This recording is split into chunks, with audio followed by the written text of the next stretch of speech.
So one more nice colour in Kota sari అండి. Silk quota వస్తుందనమాట మనకి. ఫ్యాబ్రిక్ వచ్చేసి బ్యూటిఫుల్ సిల్క్ కోటా ఉంటుంది. చాలా కంఫర్టబుల్ ఉంటాయండి. కోటా శారీస్ ఒక్కసారి అలవాటు అయినాయి అంటే లిటరలీ ఏ శారీస్ కూడా కట్టలేరనమాట. అంత కంఫర్టబుల్ ఉంటాయి శారీస్ అయితే. కలర్ కాంబినేషన్స్ కూడా చూడండి, బ్యూటిఫుల్ కలర్ కాంబినేషన్స్ అయితే ఇచ్చేసారు. అండ్ షోల్డర్ సైడ్ బార్డర్ కూడా మనకి చక్కగా ఇట్లాగా కడీ బార్డర్ తీసుకున్నారండి. చాలా బాగుంటాయి శారీస్ అయితే, అసలు మిస్ చేసుకోవద్దు. లైట్ వెయిట్లో ఉంటాయి, సమ్మర్కి కూడా చాలా పర్ఫెక్ట్ ఉంటాయి అనమాట కలెక్షన్ అయితే. And coming to the border part, అసలు మనకి ఇదంతా కూడా చూడండి, మనకి కాంతా వర్క్ అంటాం కదా, కచ్ వర్క్ అంటాం కదా, ఆ స్టైల్ లాగా మొత్తం ప్రింట్లో ఇచ్చారండి. చాలా చక్కగా ఉందన్నమాట బార్డర్ అయితే.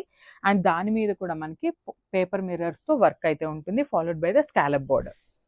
సో కమింగ్ టు ద పళ్ళు పార్ట్, దిస్ ద నైస్ పళ్ళు. పళ్ళులో కూడా సేమ్ ఫ్లవర్ బంచెస్ ఉంటాయి విత్ మిర్రర్ వర్క్ అయితే ఉంటుందన్నమాట. చాలా అంటే చాలా లైట్ వెయిట్ ఉంటాయండి శారీస్ అయితే. And this the beautiful blouse. So చూడండి, బ్లౌజ్ కూడా మనకి శారీలో ఎట్లయితే తీసుకున్నారో ఇక్కడ చూడండి, శారీలో ఇట్లా మల్టీ కలర్స్ తీసుకున్నారు కదా. సో బ్లౌజ్ వచ్చేసి